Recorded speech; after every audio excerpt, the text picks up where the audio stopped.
So, how do we sum up all of persuasion and the secret of influence without authority? It's actually very simple. This is you, and it equals a smile or a general positive sensation, not yours, of people around you. So the idea is actually very, very simple. Every person who's ever met you, when they think about you or when they meet you, will either have a positive or a negative gut feeling. Now, they could be on the street when somebody walks by them that just reminds them of you. And the question is, in that moment, will they smile or will they cringe? Just try it out yourself. Next time you check your emails or review missed calls on your phone, just try to notice the most immediate gut response you get when you see one of the people's names on the screen. You can't miss it. It's primal. Now, basically, for every person that knows you, you are intuitively positioned somewhere along this axis. And it works the following way. The further you are to the left, that's a negative. That means that you're a burden to them. I don't know, either you're tedious to be around or you're emotionally draining. You never shut up. You never agree with them about anything. Maybe you take up a lot of their time without generating real value. Bottom line, it's not pleasant for them to think about you, interact with you, or be around you. The alternative is that you're positioned further to the right of the axis. That's great. That means you're an asset. Either you're consistently generating tangible value for them, you're funny, you laugh at their jokes, they feel that you're easy to talk with and be around. Again, bottom line, it's pleasant for them to think about you and to engage with you. Now, this isn't to say that we always have to walk around with a smile and never be upset, that we can't be assertive, that we're not allowed to say no sometimes, or that we can't even take some really tough decisions that people will get upset about. You can and you should do that. That's part of being a manager and a decision maker. That's all fine. The idea here is not about an individual event or incident. It's more about the collective impact of multiple events, or in other words, the overall relationship you have with these people and the general impression this relationship leaves on them. So again, when they think about you, what's the overall? Is it a smile or a cringe? Becoming associated or linked with positive feelings, that's the heart of it. That's the secret to the ability of influencing people without authority. Now, as simple and even basic as that may sound, it's not easy to achieve because there is one major obstacle that needs to be overcome in order to achieve that magical equation. And that's our basic human need for gratification. Real influence, the kind that really lasts, requires a strong emotional ability to delay gratification. And debates and other types of persuasion dynamics are full of gratification traps. The first one is the illusion of urgency. That's the feeling that if you don't convince somebody right away, if at the end of the conversation they don't bow down to you and accept your words of wisdom, the world as we all know it will come to an end. There's no time. We have to get them to approve what we say immediately. So let's assume you're a vegetarian and your friend just ordered a lean steak. You realize a creature had to be tortured and killed for you to have that meal, don't you? And there goes dinner. And the more he rejects your arguments, the more upset and determined you get, applying more and more pressure. As far as you're convinced, this guy needs to convert from a cold-hearted carnivore to an active vegetarian that will even join you on the picket line, and all that has to happen before dessert. It's urgent. Well, guess what? That's never going to happen. And we don't even need to try to make that happen. But it's so hard to ignore the burning sense of urgency that it's pushing you. Now, the problem with this urgency-driven approach is that it leads to the application of increasing pressure, just like I said, on the other person who's now being bullied and having his meal ruined. So much for smiling when he thinks of you. So we really have to avoid that trap of urgency. Now, the second gratification trap has to do with our lack of empathy towards people who disagree with us. It's not that we don't care about people, but when you get into a discussion, when you meet somebody who opposes you, the first thing out the door is empathy. And so the problem here is that our inner conviction stands in the way of our ability to to understand and empathize with an emotional challenge which they're facing of accepting a different point of view. Even if they wanted to listen to us, even if they wanted to consider our point of view, accepting that point of view, and we have to understand this, is actually very challenging. Now, this is classic delayed gratification material because empathy is all about the other person and conviction is all about me, and we want to talk about me. So if the first trap is all about the distance we try to cover in a single conversation, this second trap is all about the distance we try to cover per argument within the conversation.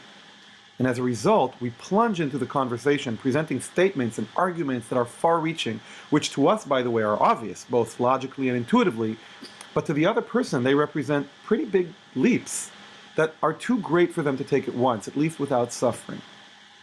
Now, it's not really our fault, given the value system of the world we live in today. Look at the Olympics, how high you jump with one jump, how far you can jump with one jump. It's all about moving quickly and, gulping the world. In general, we live in an instant gratification world. But that doesn't work for influence. If you really want to be able to persuade people properly, you have to be able to delay gratification. You have to fight that temptation. So those were 2 gratification traps. Here are another 3. The need to get credit, the need to be heard, and the need for attention. Think about the powerful feeling you get when you present a killer argument and sense that uncertainty on the other person's face. You can sense it. You're winning. You're winning. You may have won the argument, but you've lost the person. Forget the fact that through highly sophisticated emotional processes, this person is going to go back to their original standpoint literally 10 minutes after the conversation's over and you're out of sight and you can't bully them anymore. It goes beyond that. Nobody likes losing. Nobody likes being defeated. Nobody likes wise asses to make them feel stupid. So you can forget about the smile in that magical equation, and again, we're back to square one. So this example I just gave you, that's what I call the getting credit gratification trap. And it's all about our need to feel that we won. We'll talk about that a little later, how we can actually alternate that with something else that's worth more. The fourth trap is this innate human need to be heard, right? So it's like this. You're in the middle of a conversation and they say something you disagree with, and it's about a topic that you care dearly about. This is close to your heart. So of course you got to jump in. You have to cut them off and correct them. Now, seriously, it's like if you wait even a minute longer, millions of people will die and humanity might actually come to an end. And it's even worse when it's a group conversation. Why is everybody speaking? Seriously, if only they shut up and pay all of their attention to me, we'll have this whole thing resolved in no time. I know the answer. I need to be heard. A great example of this is kids in the classroom. They can't stop yelling out the answer without waiting for teacher permission. Meanwhile, the teacher is ignoring them because he specifically said that only kids who raise their hands and get permission will be allowed to speak. So what do these kids do? They just keep yelling out the answer again and again, and they know they've been heard the first time, but they weren't acknowledged. So cutting off someone, and I want to make a point about this just so that you understand why you have to avoid this behavior pretty much at all costs. And I apologize in advance because I'm going to give you an analogy that's nothing less than disgusting. If you're eating, you might want to stop the video now, finish your food, and get back to it. But here it comes. Cutting somebody off when they're in the middle of making a point is literally like putting tape over their mouth just as they start vomiting. Sorry for grossing you out. I told you, I gave you a heads up. But I can't emphasize enough, and I needed a demonstrating visual that really I hope you won't forget. Okay? Being cut off in the middle of a sentence sucks. Nobody likes it. And nobody likes people who do it to them. And once again, there goes the smile in the magical equation I showed you at the beginning. And finally, the last gratification trap is our need to be the center of attention. Okay? This is what makes people hog conversations without letting anybody else get a word in, even when somebody else who agrees with us wants to make a point. No need, I'll make the point for us. Okay? This is more than just being heard. This is about being starving for attention. Now, Clearly, this doesn't apply to everyone. It's an issue of character. Certainly, it doesn't apply to introverts who don't like getting attention. But when you look at the average person today, when you look at the world of reality television, or even just how people use social networks, it's all about being at the center. Think about this for a minute. What's a social network? What's a personal profile on a social network, if not an entire publication revolving around you? It's like having an entire newspaper where every article is about you, right? What do we measure today? How many likes did I get? How many contacts do I have on my LinkedIn? How many views did my video get? Getting attention has gotten to be one of the major challenges of our age. So we try to compensate during social engagements and debates with people around us. And the problem is that they also want attention. And if we stand between them and getting attention, bye-bye smile. When all these gratification traps come together, it looks something like this. I have an opinion, which just happens to be right, and you just happen to be wrong. It doesn't always happen, just it's happening now. And let me share that opinion with you. And it doesn't matter where you stand or how far it is from your point of view. I'm going to get you to accept it within 30 minutes, which I'm going to spend all of them speaking without listening to you. And I'm going to apply as much pressure as I need, because at the end of these 30 minutes, you're going to agree with me. Okay? That pretty much summarizes all 5 traps. And we have to avoid that. It's very difficult. It takes practice. It doesn't happen overnight. The question is, how do we avoid them? What can we do? And this is where I'll show you 5 guidelines, 5 principles of persuasion, which actually tackle these traps one by one. So number 1, remember that persuasion is a process. What this means is that you don't have to get the other person from point A to point Z in one conversation. Think about dinner with your friend as one of multiple opportunities you'll have to speak about this topic, and in this meal, you only need to take the first step, maybe 2. And now that you know that this is a process, and therefore that you will have the opportunity to present your opinion as well at some point in the future, there's just much less pressure. This will almost automatically eliminate the application of relentless pressure, which in most cases only locks people deeper into their position, and the byproduct is it will simply make you a more pleasant person to communicate with, which is exactly what we want, given the equation I showed you at the top.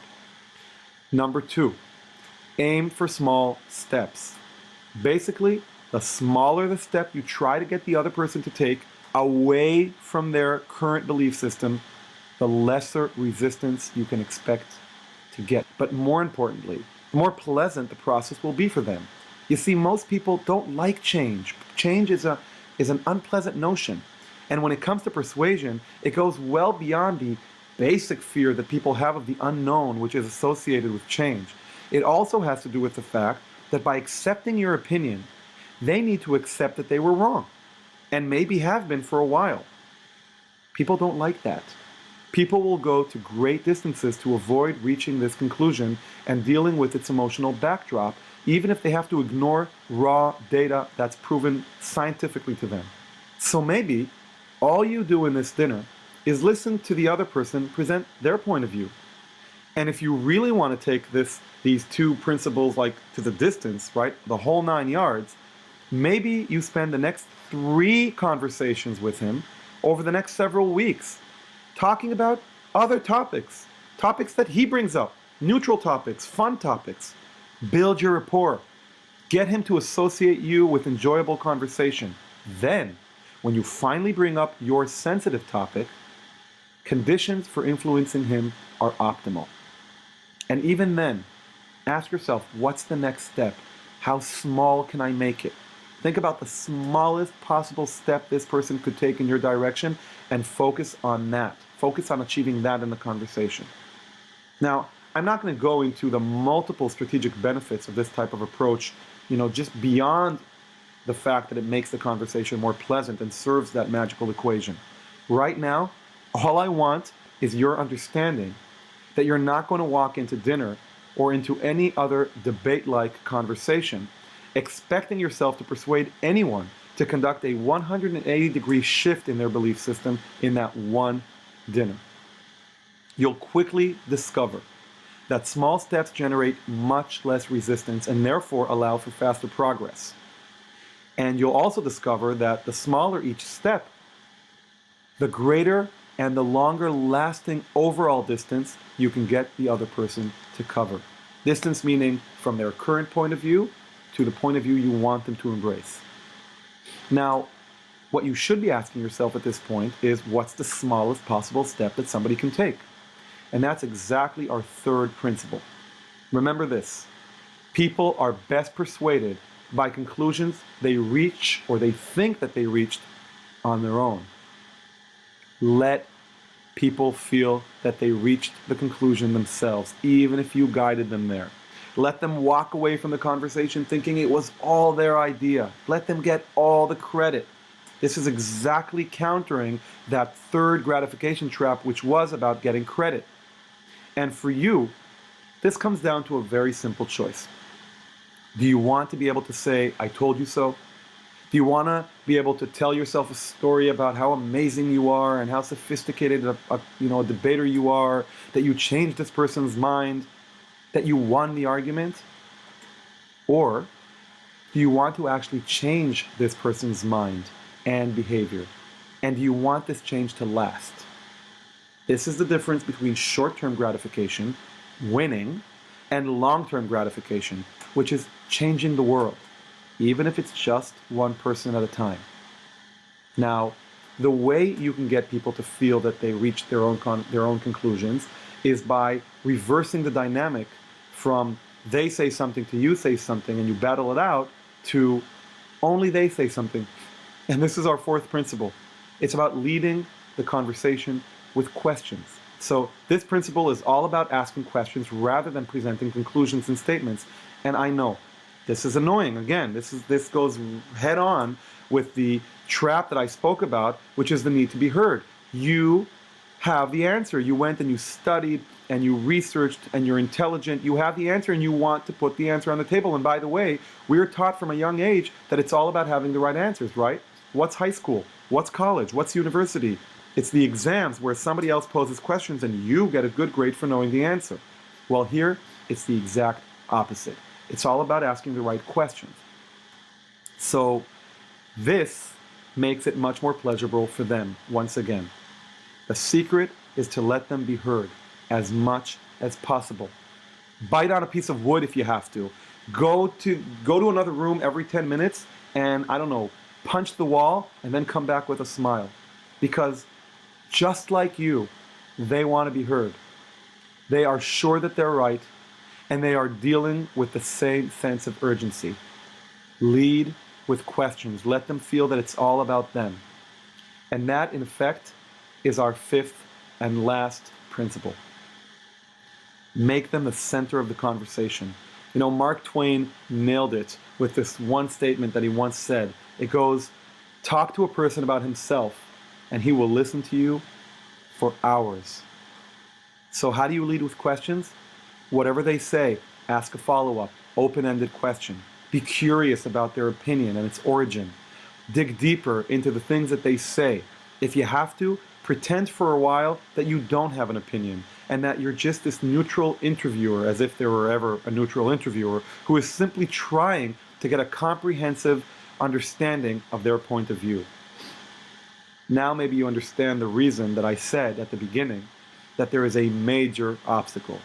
Perhaps one of the biggest emotional obstacles we live with today. Delaying gratification. It's hard. But once you get it going, you've really unlocked the secret.